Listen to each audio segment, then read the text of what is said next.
குடியரசு 2024 புதியதாக 5 மாவட்டங்களை இன்றைய தினம் குடியரசு தின விழாவில் தமிழக முதல்வர் அறிவிக்கிறார்.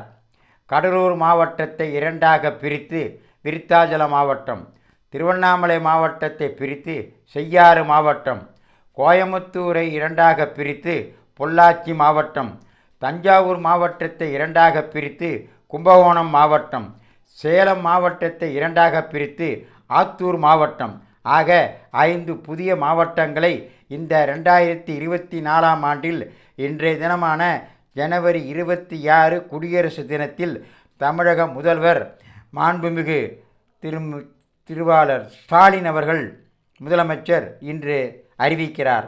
ஆக தமிழ்நாட்டில் மேலும் 5 மாவட்டங்கள் புதிதாக சேர்க்கப்படுகிறது. இதையெல்லாம் லைக் செய்யுங்கள், ஷேர் செய்யுங்கள்.